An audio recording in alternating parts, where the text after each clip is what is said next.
Magandang buhay, panibagong araw, panibagong ganap nga mga mare. O wala muna tayong putahe ngayong araw mga mare. Kasi nga mare, ang plano ko ay maghahanap ako ng dentista ngayong araw.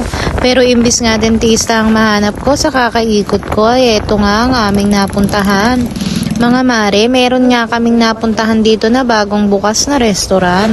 So mare, nahilo na lang kami sa kakaikot. At eto nga, buti na lang nayaya kami ni ate. Nagulat nga kami. Sabi niya sa amin ay tara, piso lang ito. O mare, ayan nga, agaron. Piso lang yan ngayon kasi nga opening nila. Nako, Diyos ko mare, apaka-benes nga naman.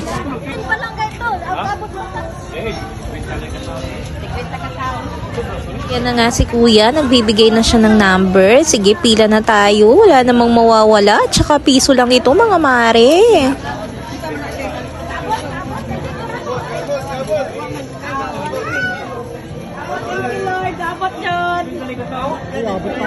O diba kung maririnig nyo, may nagsasalita kung umabot ba daw sila. Oo nga mga mare, kasi nga merong limitasyon mare. Nakuha ko nila kay sila po, diba?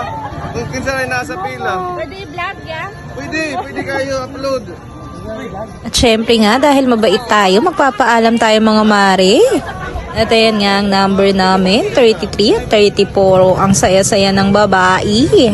At nakikita mo ba yung piso ko? Naku, excited na ako mare kung ano nga ba ang ibibigay nila sa piso ko. At ito nga mga mare, ang kanilang menu. O ayan, nakikita mo, merong budget friendly dyan mga mare. Abay, kung ikaw ngayon nagtitipid at wala kang pandate, pwede mong dalhin ang jowa mo dito mare. Diyos ko, only rice na to mare. Only rice, only sabaw, at only gravy pa yan.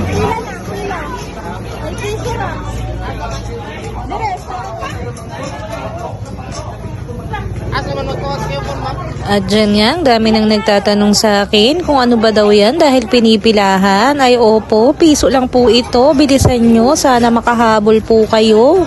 At nagtatanong pala kung saan ito banda, dito lang po yan bago dumating ng Kananga Market. Ayan po yung pinakahilera niya. Katabi po siya ng Tito J Meat Shop at kahilera niya ang Super King. Ayan mga mare, kitang-kita nyo.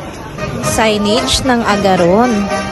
At ito nga mare, balik na tayo sa pila. Ay nako, excited na ako. Nakikita nyo ba? Natatanaw ko mga mare. Abay, apakalalaki.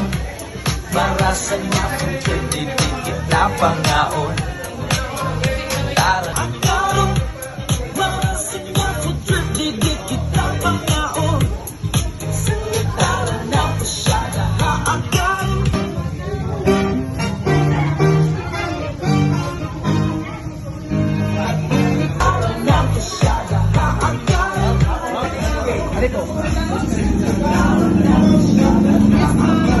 Eto nga mare, ang kanilang menu. Ang ipapalit nga sa piso mo ay yung menu nila na A1 hanggang A6.